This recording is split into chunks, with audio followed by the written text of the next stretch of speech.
የአውሮፓ ታላላቅ ክለቦችን የተመለከተ ወቅታዊና ዕለታዊ ጥንቅሮችን ከምታደምጡበት የዩቲዩብ ቻናላችን የመረጃ ሰዓታችን ላይ ትገኛላችሁ። ለዚህም ሰዓት በርከት ያሉ ስፖርታዊ ጥንቅሮችን ለእናንተ ውድ አድማጮቻችን ይዘን መተናል።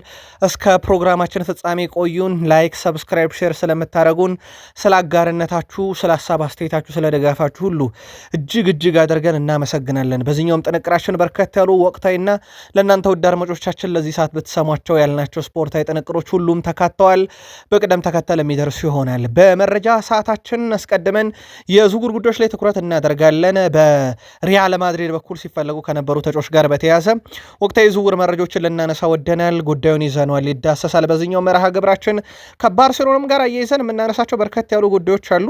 በተለይም ደግሞ ወቅታዊና የዝውውር ጉዳዮችን በስፋት እንመለከታለን። በመረጃ ሰዓታችን ሌሎች ልናነሳ የወደድናቸው የዓለም ዋንጫ ጉዳዮች ናቸው። በርካታ መረጃ ነው በዓለም ዋንጫ ዙሪያ ያዝነው። በነገራችን ላይ በመረጃ ሰዓታችን በአጫጭር ስፖርታዊ ጥንቅር በስፋት ይዘነዋል። በተወዳጁ የእንግሊዝ ፕሪሚየር ሊግ የመረጃ ሰዓታችንም በርከት ያሉ ጥንቅሮችን ይዘናል። በተለይም በፕሪሚየር ሊግ የመረጃ ሰዓት የዝውውር ጉዳዮችን እናስቀድመን ለእናንተ ውድ አድማጮቻችን በስፋት የምናደርሳቸውናል። በፕሪሚየር ሊግ ታላላቅ ክለቦች ከማንቸስተር ሲቲ ጋር በተያያዘ ለዚህ ሰዓት የመራረጥናቸው ለየት ያሉ ጥንቅሮች አሉ፣ ትከታተሉታላችሁ። በቼልሲ የመረጃ ሰዓታችን የቡድኑ ወሳኝና ቁልፍ ተጫዋቾች ወደ ቡድኑ በቀጣይነት ይቀላቀላል ስለተባለም አንድ ኮከብ እንነግራችኋለን። ሊቨርፑሎች ከሲቲ ተጫዋች ሊያስፈርሙ ነው። በየትኛው ምዕራፍና ዘርፍ የሚለውን እነግራችኋለን። ሊቨርፑልያንም አንድ ነገር በጣም እያስቆጫቸው ነው። አርሰናሎች በተጫዋቹ ላይ ምን ያህል ርቀት ሄደው ነው አይሆንም የተባሉት በዝውውር ጉዳይ እናነሳለን። የአርሰናልን ልምድና የሚኬል አርቴታን ወሳኝ ዝውውሮች እንነግራችኋለን። ከቡድኑ ስለሚለቁ ተጫዋች ጨምሮም በርካታ አዳዲስ እውነቶችም በአርሰናል በኩል በዚህኛው የመረጃ ሰዓታችን በስፋት ይዘናችኋል። ሰበር መረጃ አለን። በማንቸስተር ዩናይትድ በኩል በአንዳንድ ተጫዋቾች ላይ ሲጠበቁ የነበሩ ውሳኔዎች ተላልፈዋል። በጣም አነጋጋሪ ያልተጠበቁ ውሳኔዎች እንነግራቸዋለን። ዩናይትድም ኦፊሻል ያደረጋቸው ነገሮች አሉ። ሰበር መረጃዎቻችን በስፋት ዝውውር ላይ ነው የሚያደርጉት። ከዩናይትድ የሚወጡትም ወደ ዩናይትድ የሚመጡትም ተጫዋቾች የተመለከተ በጣም ለየት ያሉ ጥንቅሮችንም በዚህኛው የመረጃ ሰዓታችን ለእናንተ ውድ አድማጮቻችን ይዘናል። አንድ ሌጀንድ ከዩናይትድ ተጫዋች ጋር ገብቶበት በነበረው ሰጣ ገባም ጉዳይ ላይ ለየት ያለ ሀሳብ ያጋረናል። እንመለከተዋለን። ይህንንም ጉዳይ ዋይኒ ማርክሮኒንም ከዩናይትድ ጋር አያይዘን እናነሷለን። እስከ ፕሮግራማችን ፍጻሜ ከኛ ጋር ከቆያችሁ እነኝና ሌሎች በርከት ያሉ ስፖርታዊ ጥንቅሮችን ትከታተላላችሁ። የቃል ስፖርት ዩቲዩብ ቻናል ሁለተኛው ገጻችን ከ32,000 በላይ ሰብስክራይበር ባለው ገጻችን ላይ ትገኛላችሁ። ሁለቱንም ላይክ ካረጋችሁን እኛን ድጋፍ ስለምታደረጉንም ስለ አጋርነታችሁን ከልብ እያመሰገን እስከ ፕሮግራማችን ፍጻሜ አብራችሁን ቆዩን። ጆርጅ ሜንዴስ ወኪላቸው ነው። የቪታኒያም የዦዋ ኔቬዝም ሁለቱም ሪያል ማድሪድን እንደማይቀላቀሉ አረጋግጧል። በየትኛው መንገድ በየትኛው ምዕራፍ የማይሆን ነገር ነው ብሏል ወኪላቸው። እንደውም ጆርጅ ሜንዴስ ለማድሪድ ሰው ፍሎሬንቲኖ ፔሬዝ በጣም ቅርብ ሰው ነው ተብሎ በጣም ይሰጋ ነበረ ለፓሪስ ሰን ዠርሜኖች፣ ነገር ግን የማይሆን ነገር ነው ብሏል። ቪታኒያም ዦዋ ኔቬዝም በክለቡ ለረጅም ጊዜ ይቆያሉ ብሏል። ምንም አይነት ድርድርም ውይይትም አልተደረገም፣ ማንም ክለብ አልጠየቀንንም ብሏል። ይልቁንስ እኔም ተጫዋቾቼም ደስተኛ ናቸው ብሏል ወኪላቸው ጆርግ ሜንዴስ። ከዚህ ጋር በተያያዘ ሲወጡ የነበሩ መረጃዎችም አሁን ያበቃላቸው ይመስላል። በእርግጥ ሪያል ማድሪድ ያሰባት 150 ሚሊዮን ዩሮ ለዩሊያን አልቫሬዝ እንደሆነች፣ በእርግጥ ዝውውሩን ሪያል ማድሪድ ሆን ብለው ነው ያደረጉት፣ ሊያስፈርሙት አይፈልጉም፣ ነገርየው ባርሴሎና ላይ ተጫዋች የማዋደድ ሂደት ነው የሚሉ ብዙ መረጃዎች ቢወጡ ነገርየው አሁን ጸጥ ረጭ ብሏል። የስፔን ሚዲያዎችን ብዙ እየተነጋገሩበት አይደሉም። የቪታኒያና ኔቬስ ዝውውርም ጉዳይ በተመለከተ በዛው በሚዲያ ላይ የቀረ ነገር ሆኗል። ጆርጌ ሜንዴስም ይሄን አረጋግጦታል። ከባርሴሎና ጋር በተያያዘ ወደ ባርሴሎና ይመጣል ተብሎ የሚጠበቅ አንድ ተጫዋች አለ። በእርግጥ ድርድር ተጀምሯል በባርሴሎናና በቀድሞ የሲቲ ተጫዋች በሄርናንዶ ሲልቫ በኩል። ድርድሩን በተመለከተ አሁን እየወጡ ባሉ መረጃዎች ማንቸስተር ሲቲው የቀድሞውን ተጫዋች በሄርናንዶ ሲልቫን ወደ ቡድናቸው ለመቀላቀል አትሌቲኮ ማድሪድ በጣም ጠንካራ ስራዎችን እየሰሩ ነው፣ ለተጫዋቹ ቅርብ በሆኑ ሰዎች ተብሏል። የ31 ዓመቱ ፖርቱጋላዊ ተጫዋች በጣም አስደናቂ ጊዜን ያሳልፏል በሲቲ። ማርካም ይዞት በወጣ መረጃ መሰረት ለባርሴሎና ከባድ ዝውውር ሆኗል አሁን የአትሌቲኮ ማድሪድ እንቅስቃሴ የሚል መረጃ ወጥቷል። እድሜው በጣም የከፋና የገፋ የሚባል አይደለም። ሮቤርት ሌዋንዶስኪ በ37 ዓመቱ የባርሴሎና ቁልፍ አጥቂ እንደነበረ ይታወቃል። የቤርናንዶ ሲልቫ ቴክኒካል ብቃትም ሊጫወትም በሚችልበት ደረጃ ያለ ይመስላል። ለማንኛውም ጉዳዩን በተመለከተ ሁኔታዎች እንከታተላለን። ከዛ ውጭ ሰርጂዮ ኩናጌሮ ወደ ባርሴሎና ሄዶ የተጫወተ ሌላኛው የቀድሞ የሲቲ ተጫዋች ነበረ። ከሜሲ ጋር የመጫወት ህልም ኖሮት ነበረ። ወደዛ ቀን ነው ግን ሰርጂዮ ኩናጌሮ ሜሲ እንደሚለቅ ወዲያው ነበር የሰማሁት እና እኔ መሰለኝ የባርሴሎና ማህበራዊ ሚዲያ ተሰርቆ ወይም በሃክ ተደርጎ መረጃ የተለጠፈውላ መስሎኝ ክው ብዬ ነበር ብሏል። አሁን ከኩናጌሮ በኋላም ኤኬ ጉንዶዋን ተጫውተዋል በነጻ ሄደው። ምናልባት ቤርናንዶ ሲልቫ የሚለው በትልቁ ይጠበቃል። አነጋጋሪውን የዓለም ዋንጫ የተመለከቱ ጥንቅሮችን የምናደርስበት ሰዓት ላይ ደርሰናል። የዓለም ዋንጫ ሊጀመር ኦልሞስት ወደ ሰዓታት ይቀሩታል። ይህን መረጃ ስትከታተሉት በእርግጠኝነት የዓለም ዋንጫ በኢትዮጵያን ቀን አቆጣጠር ሐሙስ ቀን ነው የሚጀምረው ብለን ነው። ከዚህ ጋር በተያያዘ ወዳገኘናቸው መረጃዎች እንሻገር። ላይክ፣ ሰብስክራይብ፣ ሼር እያደረጋችሁን ቆዩን። አሜሪካ ዓለሙ ዋንጫ ተሳታፊ መስጠት የነበረባት ቪዛ ለመስጠቷ የሳምንቱ አነጋጋሪ ነበር። የኢራን ተጫዋቾች፣ የሶማሊያው ዳኛ፣ የአፍሪካና የኢራን ጋዜጠኞች ቪዛ መከልከል፣ አፍሪካና የአረብ ሀገራት ላይ ያደረገችው ነገር አሜሪካ በጣም አናዳጅም አሳፋሪም በሚል በርካቶች የተቃወሙት ነበረ። የዚህ ከፍተኛ ውዝግብ መነሻ ፕሬዚዳንት ዶናልድ ትራምፕ ወደ ነጩ ቤተ መንግስት ከመጡ ጊዜ ጀምሮ የወሰኗቸው ውሳኔዎች ናቸው። ፕሬዚዳንቱ የአሜሪካን ሕዝብ ከስደተኞች ለመጠበቅ ቃል ገብተው እንደመጡ ይታወቃል። በርካታ የአፍሪካና መካከለኛው አረብ ሀገራት አካባቢ ላይ ያሉ የጉዞ እግዶች ይታወቃሉ። እነዚህ ክልከላዎች አሁን ለተፈጠረው ከፍተኛ ውዝግብ ምክንያት ሆነዋል። ፕሬዚዳንት ትራምፕ ከዚህ በፊት ስለ ሶማሊያ የሰጡት አስተያየት ለዳኛው መከልከል ምክንያት ሊሆን ይችላል ተብሏል። ፕሬዚዳንቱ በአንድ ወቅት ሶማሌዎች እርስ በርስ ይገዳደላሉ፣ ሀገራቸው ዋጋ የላትም፣ በሙስና ተዘፍቀዋል፣ እኛ እዚህ አንፈልጋቸው ብለው ነበረ። ይሁን እንጂ የፊፋው ፕሬዚዳንት ዣን ኢንፋንቲኖ ባለፉት ዓመታት ይፈጠር እንደሆነ ሲጠየቁ አትስጉ፣ በዓለም ዋንጫ ላይ ምንም አይፈጠርም ብለው ቃል ገብተው ነበረ።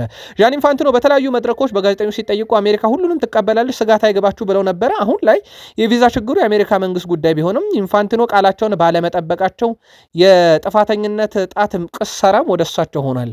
ዣን ኢንፋንቲኖ ግን ከወዴት አሉ የሚሉ በርካቶች ናቸው። እሳቸው የሰላም ሰው ብለው የሸለሟቸው አሜሪካው ፕሬዚዳንት ዶናልድ ጄ ትራምፕ ሀገራቸው ለው በተለይም አፍሪካና የመካከለኛው ምስራቅ የአረብ ሀገራት ላይ እየወሰዱ ያሉት እርምጃ እግር ኳሳዊ መሆኑ በጣም አናዳጅ ተብሏል። ሞሮኮ አደገኛ ተጋጣሚያችን ናት ያሉት ደግሞ ካርሎ አንቸሎቲ ካርሊቶ ናቸው። የብራዚል ብሔራዊ ቡድን አሰልጣኝ ካርሎ አንቸሎቲ ከምድቡ ሞሮኮን መጠንቀቅ አለብን ሲሉ አሳስበዋል። ብራዚል የዓለም ዋንጫ የመጀመሪያ ጨዋታውን ቅዳሜ ሌሊት 7 ሰዓት ሲል ከሞሮኮ ጋር ታደርጋለች። በዚህ ምድብ ሞሮኮ በጣም አደገኛ የሆነችው ተጋጣሚያችን ናት ያሉት አንቸሎቲ ለምድቡ መሪነት ተፎካካሪ ነችም ብለዋል። አክሎም ለእኛ ጨዋታውን ማሸነፍ አንደኛ ደረጃ ይዞ ለማጠናቀቅና መንገዳችንን ለማሳመር በጣም ወሳኝ ነው ያሉት ካርሊቶ ሃይቲና ስኮትላንድ በዚህ ምድብ የሚገኙ ቀሪ ቡድኖች ናቸው ብለዋል። እናም የምድቡ በጣም አደገኛ ተጋጣሚያችን ሞሮኮ ናት እያሉ ነው። ምንም ጥያቄ የለውም። ሞሮኮ በቅርብ ዓመታት ውስጥ በዓለም አቀፍ ውድድሮች ላይ ያላት ጥንካሬ፣ በአፍሪካ ዋንጫም የሄደችበት ርቀት፣ የብሔራዊ ቡድኑ የስብስቡ ጥራት በጣም ወሳኝ በጣም አደገኛም የተባሉ ተጫዋቾችን የያዘ ነው። ሌሊት 7 ሰዓት ይደረጋል። ፊታችን ቅዳሜ ጨዋታውን ለመከታተል ለኢትዮጵያን በጣም አዳጋች ሰዓት እንደሆነ ይታወቃል። ሜክሲኮ ከሰሞኑ አንድ ነገር አድርጋ ነበረ። ካስተዋላችሁ አሮጌ ቤቶቿን ለመሸፈን ግዙፍ የማስታወቂያ ቢልቦርዶችን በአስፋልቱ ግራና ቀኝ ላይ ለጥፈው ነበረ። ቺን መረጃ ካደረስን በኋላ በሀሳብ መስጫ ሳጥናችን ላይ የደረሰችን አንድ ጽሑፍ ነበረች። አሁን ሜክሲኮ በዚህ አትገረሙ ብላለች። ሜክሲኮ በህዝብ መናፈሻና መንገዶች ዳር ላይ የሚገኙ የደረቁ ሳሮችን ቀለም እየቀባቻቸው ትገኛለች። ሰራተኞቹ የደረቁ ሳሮችን አረንጓዴ ቀለም እየቀቡ እያስዋቡ ነው ተብሏል። አረንጓዴ ቀለም መቀባት ያስፈለገው አካባቢ አረንጓዴ ለምለም መስሎ እንዲታይ ነው ተብሏል። ሳሮቹን ወደ ነበሩበት ተፈጥሯዊ ይዘት ለመመለስ ጊዜ የሚወስድ በመሆኑ የአጭር ጊዜ መፍትሄ ሳሮቹን ሳርማ ቀለም መቀባት ሆኗል። ሜክሲኮ ከዓለም ዋንጫ አዘጋጅ 3 ሀገራት መካከል አንዷ መሆኗ ይታወቃል። የመክፈቻ ጨዋታው የሚካሄድበት ስቴዲየም መንገድ ይህን መረጃ እስካጠናቀርንበት ሰዓት ድረስ በአመፅ ተዘግቷል። ደሞዝ ጨምሩልን፣ የጡረታ አዋጁን አስተካክሉልን በሚል የደሞዝ ጥያቄ ያላቸው ሜክሲካውያን በሀገራቸው የሚደረገው የዓለም ዋንጫ የመክፈቻው ጨዋታ የሚደረግበትን ስቴዲየም ሲዘጉ፣ መንግስት ደግሞ አሮጌ ቤቶችን በማስታወቂያ እየሸፈነ የደረቁ ሳሮችን አረንጓዴ ቀለም እየቀባቸው ይገኛል። በታሪክ ብዙ የዓለም ዋንጫ ጨዋታን ያከናወነው ሊዮኔል አንድሬስ ሜሲ ነው፣ 26 ገና ዘንድሮም ይጫወታል። ስለዚህ ቁጥሩም ሪካርዱም ከፍ ይላል። ምናልባት የእሱን ሪካርድ ማን ሊደርስበት ይችላል? በቀረበ ደረጃ የሚባለው ሮናልዶ ነው፣ 22 ጨዋታ አድርጓል። የ4 ጨዋታ ማነስ አለ። ግን ያው ሁለቱም ስለሚጫወቱ የሜሲ ቁጥር ከፍ እያለ ይመጣል ተብሎ ይታሰባል። ሉተር ማውቲስ፣ እነ ሚሮስላፍ ክሎዛን፣ እነ ፓውሎ ማልዲኒን ግን ሮናልዶ መብለጥ ይችላል። 5ኛ ነው ሮናልዶ።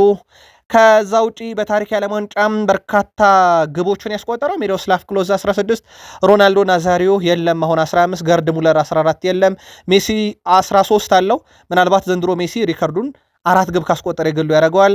ኬሊያን ምባፔና ፔሌ ያሉ 12፣ ምናልባት ኬሊያን ምባፔ 5 ጎሎችን ካስቆጠረ ሪከርዱን የግሉ ማድረግ ይችላል። በአንድ የዓለም ዋንጫ ውድድር ብዙ ግቦችን ያስቆጠረው ጀስቲን ፎስቴን ነው። 13 ግቦችን 1958 አስቆጥሯል።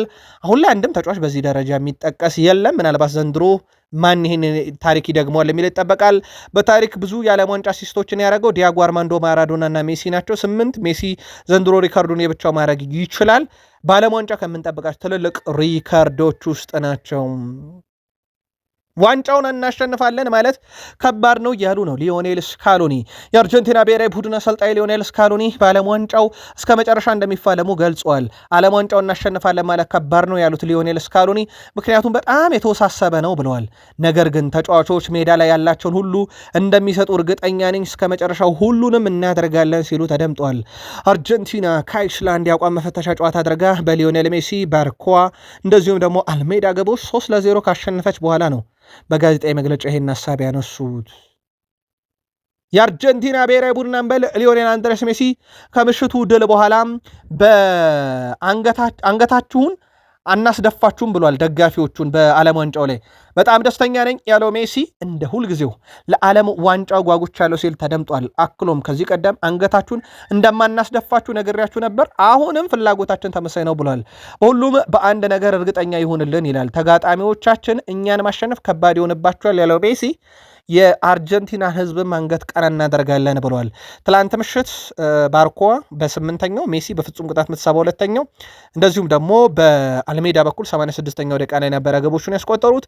ሜሲ እንግዲህ በርካታ አሲስቶች ያለው ተጫዋች ሆኖ በዓለም ዋንጫ ላይ ከፍተኛውን ቁጥር ለመውሰድ 2 ተጨማሪ አሲስቶችን ማድረግ ይጠበቅበታል። ይሳካለታል ወይ የሚለው ደግሞ በቀጣይ በትልቁ ይጠበቃል። በዓለም ዋንጫ ሌላ የምንጠብቀው ተጫዋች ኬሊያን ምባፔ ነው። 2026 የዓለም ዋንጫ ለሱ ብዙ ነገሮችን ሊያሻሽልበት ይችላል። እንዳልኳችሁ 13 ግቦች አሉት። ስለዚህ ተጨማሪ 5 ግቦች በላይ ያስፈልጉታል ሪካርዱን ለመስበር። ከዛ በዘለለ ደግሞ የኦሊቬ ዥሩን 57 ግቦች የፈረንሳይ ብሔራዊ ቡድን ከፍተኛ ግብ አስቆጣሪነትን ለመውሰድ 2 ተጨማሪ ግቦች ያስፈልጉታል። የፈረንሳይ ምንጊዜም ከፍተኛ ግብ አስቆጣሪ የዓለም ዋንጫ ከፍተኛ ግብ ባለቤት መሆን የሚችልበትም እድል አለ። ሚሮስላፍ ክሎዛም 16 ግቦች እንዳሉት ይታወቃል። ከዚህ ጋር በተያያዘ እንግዲህ በዓለም ዋንጫ ላይ ከምንጠብቃቸው ተጫዋቾች አንደኛው ይሄው ተጫዋች ኬሊያን ምባፔ ነው። ምን ያህል ርቀት ይሄዳል ኬሊያን ምባፔ? ለፈረንሳይስ ምን አይነት አስተዋጽኦን ያደርጋል የሚለው ይጠበቃል።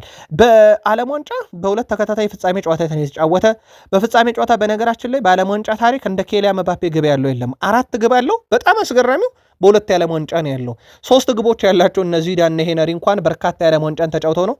ስለዚህ ሌላ በጣም ትልቅ ሪካርድ የሚይዝበት የሚያሻሽልበትም ዓመት ሊሆን ይችላል። አሜሪካ በግዛት አይገቡም ካለቻቸው ዜጎችና ሀገራት እንዳልኳቸው አፍሪካና የመካከለኛው ምስራቅ የአረብ ሀገራት ይጠቀሳሉ። እሳቸው በሶማሊያ ላይ ያንን ትችት ከሰነዘሩ በኋላ ሶማሊያዊ በትልቁ ሲጠበቅ የነበረው ዳኛ አሜሪካ ለ10 ሰዓት አብጠርጥራ ፈትሻ ሀገር ያትገባም ብላ እንደመለሰችው ይታወቃል። የዓለም ጤና ድርጅት ዋና ዳይሬክተሩ ኢትዮጵያዊ ቴድሮስ አዳኖም ልቤን የሰበረ ውሳኔ ማለታቸው ይታወቃል። ታዲያ አሜሪካ እንዳይገባ ተከልክሎ የተመለሰው ሶማሊያ ዳኛ ኦማር አብዱል ቃድር ሀገሩ ሶማሊያ ሲደርስ እጅግ በጣም ደማቅ የተባለ አቀባበል ተደርጎለታል። ዋና ዳኛ ወደ ዓለም ዋንጫ ውድድር ዳኝነት ቢመረጥም አሜሪካ ከልክለዋለች። ክልከላውን ተከትሎ ወደ ሶማሊያ የተመለሰው ዳኛ ዛሬ አየር ማረፊያ ሲደርስ አቀባበሉ ልዩ ነበረ። ዋና ዳኛው ከደረሰበት ክልከላ በኋላ ከመላው ዓለም ድጋፍ እንዳገኘ ይታወቃል። እንዳልኳችሁ ከዓለም ጤና ድርጅት ዳይሬክተሩ ኢትዮጵያዊ ቴድሮስ አዳኖም ጭምር ማለት ነው። ዳኛው በማህበራዊ ትስስር ገጹ አሁንም በጥሩ መንፈስ ላይ ይገኛለሁ፣ በቀጣይ ጉዞ ላይ ትኩረት አድርጌ እሰራለሁ ብሏል። የስፖርት ቤተሰቡ ለሰጠውም ድጋፍና አብሮነት መግለጫው ዳኛው አመስግኗል። ሁሉንም የፊፋው ፕሬዚዳንት ዣን ኢንፋንቲኖ ድምጻቸው የለም ጸጥ ረጭ እንዳሉ ናቸው። በዓለም ዋንጫ ከሚጠበቁ ብሔራዊ ቡድኖች አንዷ የሆነችው እንግሊዝ ናት። ቶማስ ቱሄል ይመሩታል። ቶማስ ቱሄል ጥቂት ጥሩ ተጫዋቾች ነው የመረጠው እያለን ነው ጆን ቴሪ። በነገራችን ላይ በዓለም ዋንጫ ላይ ትጠበቃለች እንግሊዝ ዘንድሮም። ያው የእንግሊዝ ብሔራዊ ቡድን ኮከብ ይዞ ዋንጫ የማይበላ ብሔራዊ ቡድን በሚል ይተቻል። የቀድሞ እንግሊዛዊ ተከላካይ ጆን ቴሪ አሰልጣኝ ቶማስ ቱሄል የመረጧቸው ተጫዋቾችን ተችቷል። ያሉን ምርጥ ተጫዋቾች መምረጥ አለብህ ያለው ጆን ቴሪ ብዙ የተሻሉ ተጫዋቾች አልመለከትም ብሏል። አክሎም የዓለም ዋንጫው ማሸነፍ ከፈለክ መጫወት የሚችሉ 13 ወይም 14 ተጫዋቾች ብቻ ናቸው ያሉት ይላል። ቀሪውን ቡድን ስብስብ ስትመለከተው የቋሚነት ቦታ ለማግኘት ጥረት የማድረግ አቅም አላቸው ብዬ አላምንም ያለው ጆን ቴሪ ቶማስ ቱሄል ጥቂት ጥሩ ተጫዋቾችን ብቻ ነው የመረጠው፣ ለእንግሊዝ እሰጋለው እያለ ይገኛል።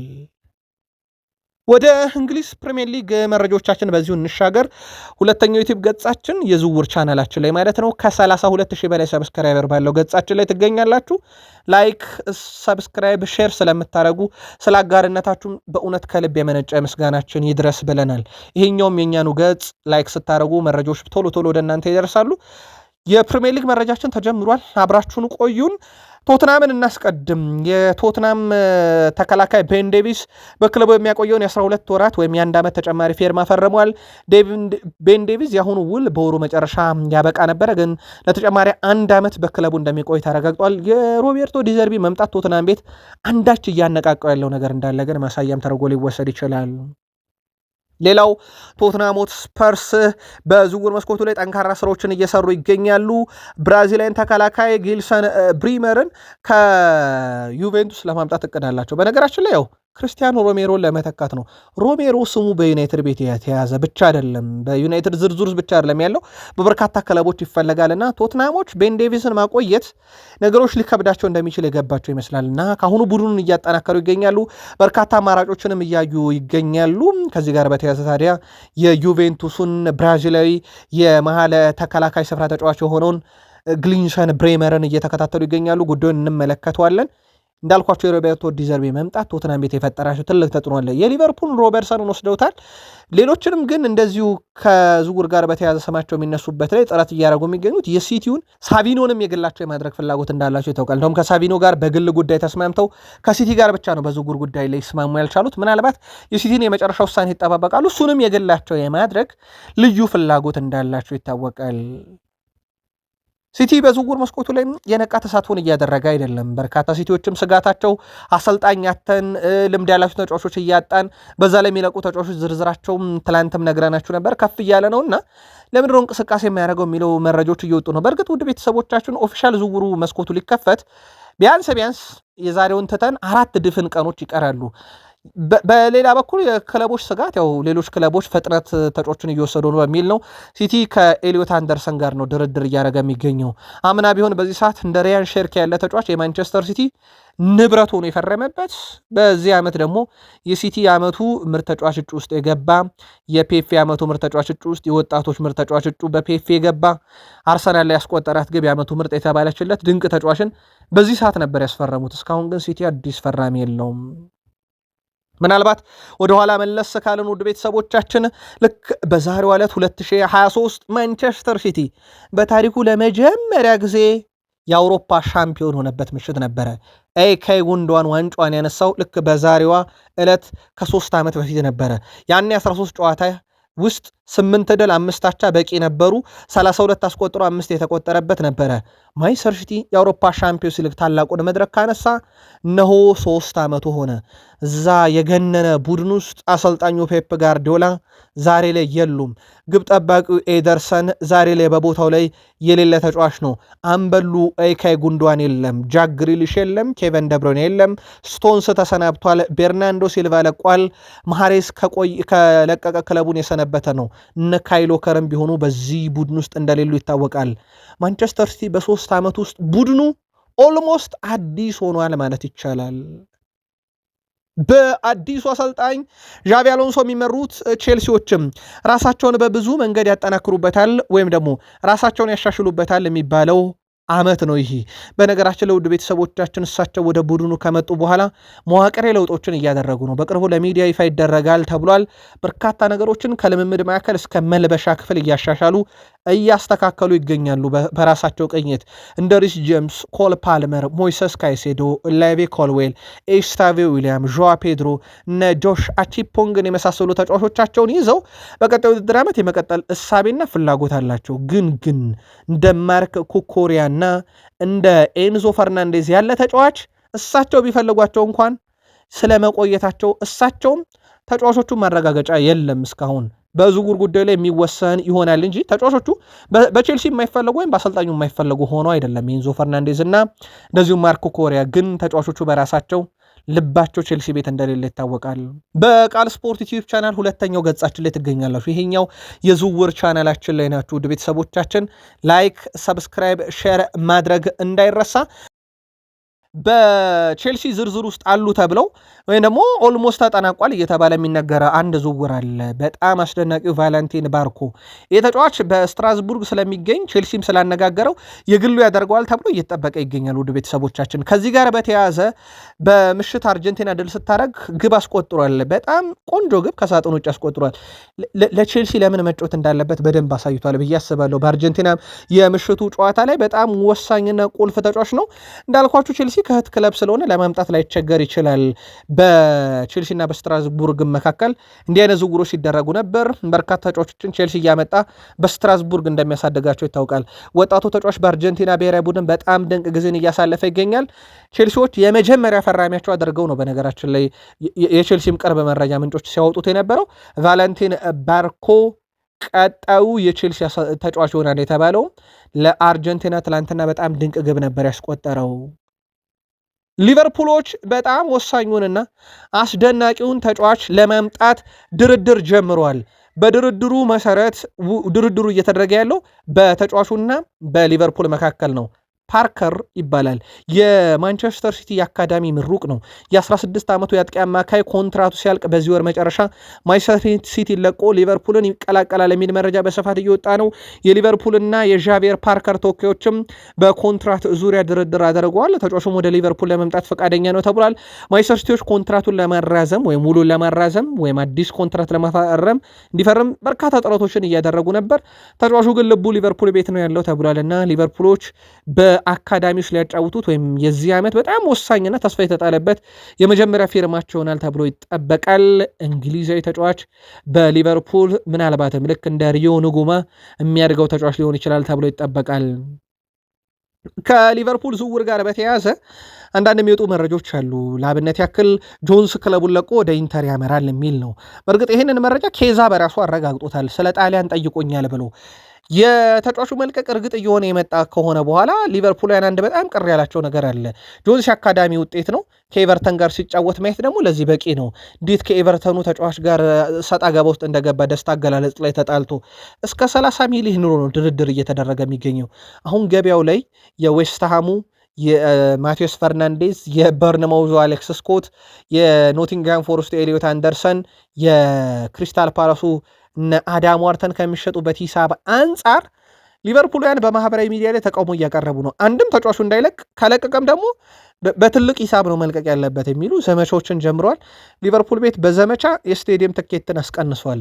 በዘመቻ ተጫዋቻቸውን ያስቀሩት የሆነው የሚለው ደግሞ በቀጣይ የሚጠበቅ ይሆናል። በቃል ስፖርት ዩቲዩብ ቻናል ሁለተኛው ገጻችን ላይ ትገኛላችሁ። ይሄኛው የዝውውር ቻናላችን ላይ ናችሁ። ውድ ቤተሰቦቻችን ላይክ፣ ሰብስክራይብ፣ ሼር ማድረግ እንዳይረሳ። አርሰናል እንደ ኬነን ያልዲዝ ያለን ተጫዋች ለማምጣት ከዩቬንቱስ ጋር ይፋዊ ድርድር ጀምሮ ነበረ። በነገራችን ላይ ውድ ቤተሰቦቻችን አርሰናል ይፋዊ ጥያቄ ያቀረበ እንጂ የሂሳብ ጥያቄ አላቀረበም። ያው ጠዋት የዝውውር ጉዳዮች በተመለከተም አንዳንዶች በሀሳብ መስጫ ሳጥናችን ላይ በርካታ ጽሁፍ ወይም ጥያቄዎች እያደረሳችሁን ስለነበረ ያንን የማጥራት ስራ ሰርተን ነበረ። አንድ ዝውውር ድርድር በፊት በርካታ የሚደረጉ ሁነቶች አሉ። ለአብነት ያክል ስለ ተጫዋቹ መረጃ ለመጠየቅ በክለቦች መካከል የሚደረግ ውይይት አለ። ከዛ በዘለለ ደግሞ ከተጫዋቹ ወኪል ጋር ስለ ተጫዋቹ አጠቃላይ ሁኔታና ፍላጎት፣ ስለ ክለቡ እቅድና ፕሮጀክት የሚነጋገሩበት አለ። ሁሉ ነገር ከተስማሙ በኋላ ነው ወደ ገንዘብ ድርድር የሚመጡት። ምክንያቱም የገንዘቡ ድርድር የዝውውር ሂሳቡ ብቻ አይደለም ያከፋፈለ መዋቅሩም ድርድር ይደረግበታል። ከዚህ ጋር በተያያዘም በአርሰናል እና በዩቬንቱስ መካከል የነበረውም ተጫዋቹን የማስፈረም ፍላጎትን እቅድ አርሰናል ሲያቀርቡ ውድቅ አደረጉ። አርሰናል ጥያቄ አላቀረበም። ለአርሰናል ቅርብ የሆኑ ምንጮች ግን አርሰናል እስከ 100 ሚሊዮን ዩሮ ሊያስወጣው የሚችል ዝውውር ነበር ዩቬንቱሶች ለዝውውሩ ፈቃደኛ ቢሆኑ ተብሏል። አርሰናል አሁን ሌሎች አማራጮችን እያየ እንደሆነ ይታወቃል። አርሰናል በነገራችን ላይ በዝውውር መስኮት ላይ አንድ በጣም የሚደነቅበት ነገር ተጫዋቾችን የሚቀማበት መንገድ ነው ከሌሎች ክለቦች። ይሄ በቅርብ ዓመታት ውስጥ ታይቷል። አምና ካቻምናም ተጫዋቾችን ሲያመጣ አርሰናል ዋንጫ በልቶ አይደለም፣ ለዋንጫ ግን ተስፋ የነበረው ቡድን ነው። ዘንድሮ ደግሞ ዋንጫ በልቶ ነው እነኝህን ተጫዋች ለማምጣት ጥረት የሚያደርገው። ለአብነት ያክል ዙቤሜንዲን ከሊቨርፑል እና ከማድሪድ ነው የነጠቀው። ዊሊያም ሳሊባ ወደ ሪያል ማድሪድ አልሄድም ብሎ ውድቅ ያደረገ ተጫዋች ነው። ዩሊያን ቲምበር ማለት ለዩናይትድ በጣም የቀረበ ተጫዋች ነበር። ዩናይትዶች ይፈልጉት ነበር፣ ከዩናይትድ ነው የነጠቁት። ዴክላን ራይስን ከሲቲ የነጠቁበት መንገድ ምናልባትም አርሰናል በዝውውር ታሪክ ውስጥ በትልቁ ሊነገርለት የሚችል ነው። ካይ ሃቨርዝን ከባየር ሙኒክ ዝውውር ነው የነጠቁት። በነገራቸው ወደ ባየር ሙኒክ ሊሄድ ይችል ነበር ቼልሲን ከለቀቀ በኋላ። አርሰናል እንደሚታወቅባቸውን ዝውውሮች ፈጽሟል። ሌላ ምናልባት በሚኬል አርቴታ ስር ዳቪድ ሪያ፣ ዚንቼንኮ፣ ፋቪዮ ቬራ፣ ማርቲን ኦዴጋር፣ ካላፊዮሪ፣ ቲምበር፣ ቶማስ ፓርቴ፣ ጋብሪኤል ሱስ፣ ኑኖ ማዱዌኬ፣ ቤን ዋይት፣ ዙቤሜንዲ፣ ካሃቨርዝ፣ ገኬሬሽ፣ ኤብሪቼ ኢዜ እና ዴክላን ራይስን የመሳሰሉ መጥተዋል።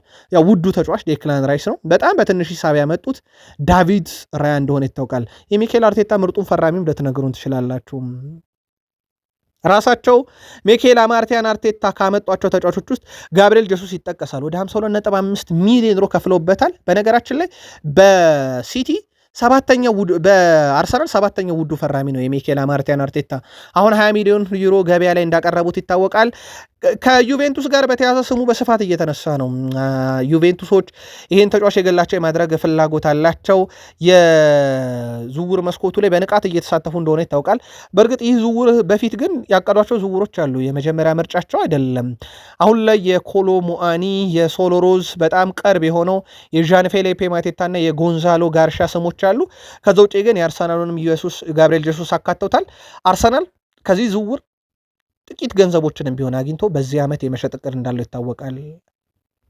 በአርሰናል በኩል ምናልባት የተወሰኑ የቡድን ዜናዎችን ለማድረስ ያክል ከኤብሪቼ ኢዜ ጋር በተያያዘ ኤብሪቼ ኢዜ ጋር አብረው ተጫውተዋል። ማርጉ አሁን በሲቲ ይገኛል። በጣም ምርጡ ተጫዋች አርሰናል ቤት ይገኛል ብሏል። በፓላስ እያለንም እድገቱን አይቼዋለሁ። ፕሪሚየር ሊጉን ስላሸነፈም ከአርሰናል ጋር እንኳን ደስ ያለ ብዬዋለሁ ብሏል። አሁን በእንግሊዝ ብሔራዊ ቡድን ይገኛሉ። ለሀገሩም ጥሩ ነገር እንደሚያደርግ እርግጠኛ ነኝ ብሏል።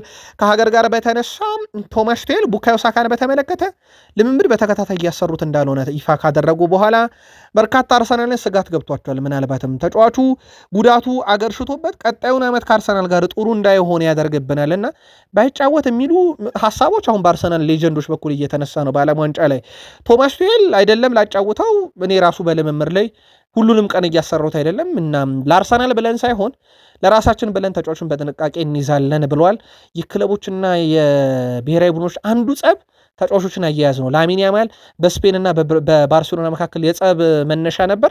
አሁን ቡካዮ ሳካም የአርሰናልና የእንግሊዝ የጸብ ምክንያት እንዳይሆን በርካቶች ስጋት አላቸው። ምክንያቱም እንግሊዞች እንዳይጠቀሙት ይፈልጋሉ አርሰናሎች። ቶማስ ቱዌል በጥንቃቄ ይዘነዋል ማለታቸው ይታወቃል። አርሰናል በቅርቡ የለቀቁትን ዛፋር ኢቅባልን በእርግጥ አባረሯቸው ነው። በመተካት ፖርቱጋላዊ ሐኪም አርላንዶ አብሬሽቴን አዲሱ የቡድኑ ሐኪም አድርጎ ሾሟል።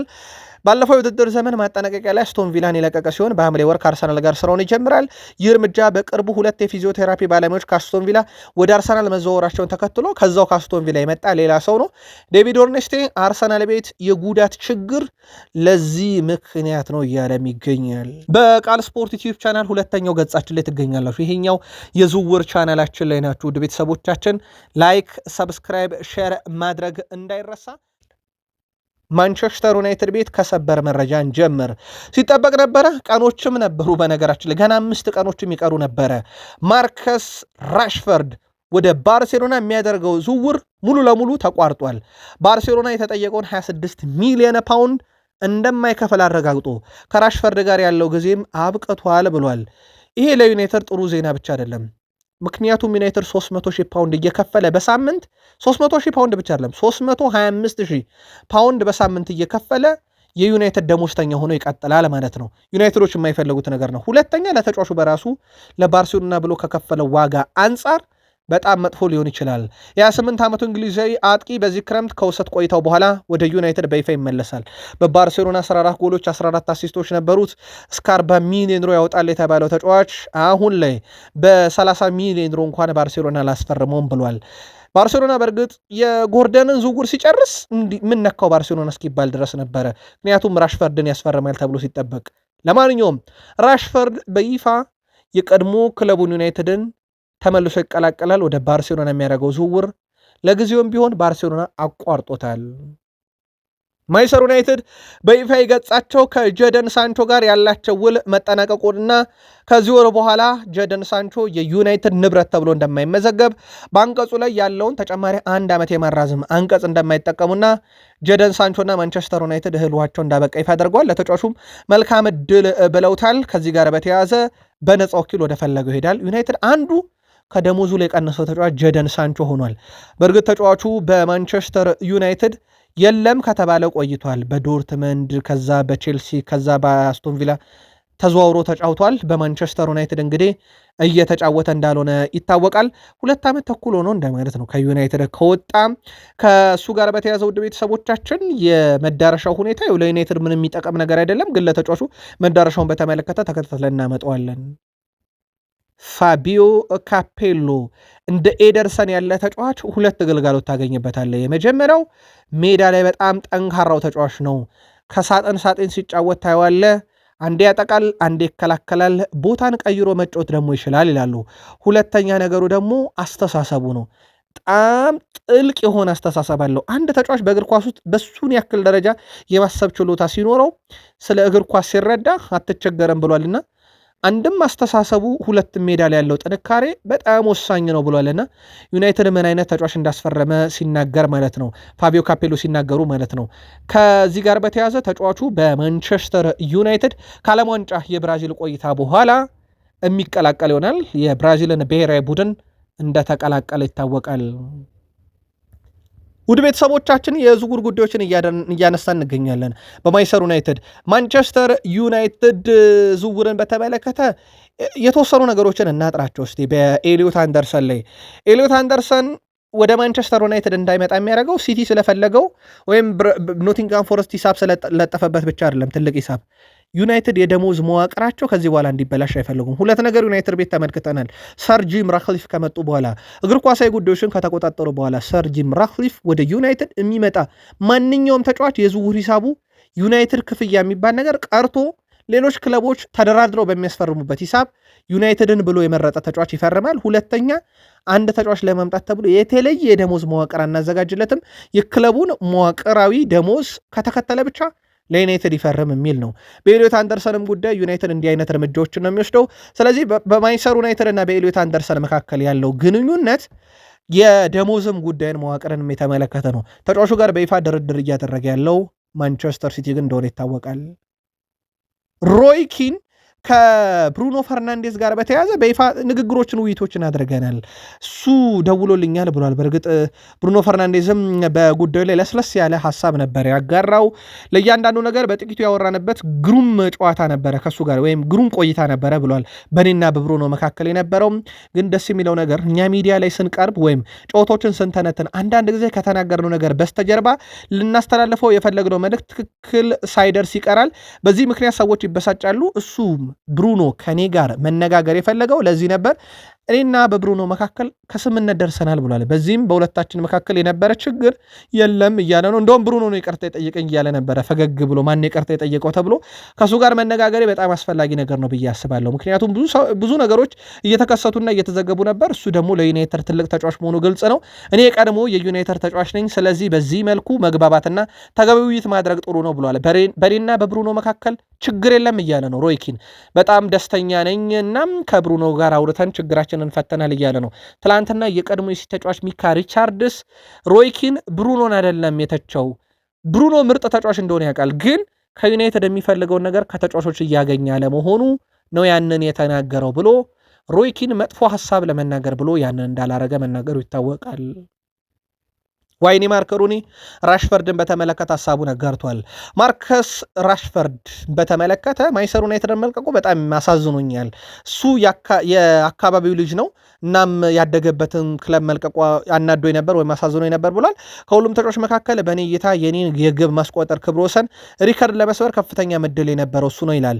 ይህ ክብረ ወሰንን የመስበሩ ነገር እንዳይከሰት ትፈልግ ነበር ወይ ሲባል ነው በፍጹም ምርጥ የሆነ ሁሉ ያን ሪከርድ ቢሰብር ደግሞም ዋይኔ ማርክ ሩኒ ሲናገር ራሽፈርድን ቢሆን አይከፋኝም ነበር ብሏል።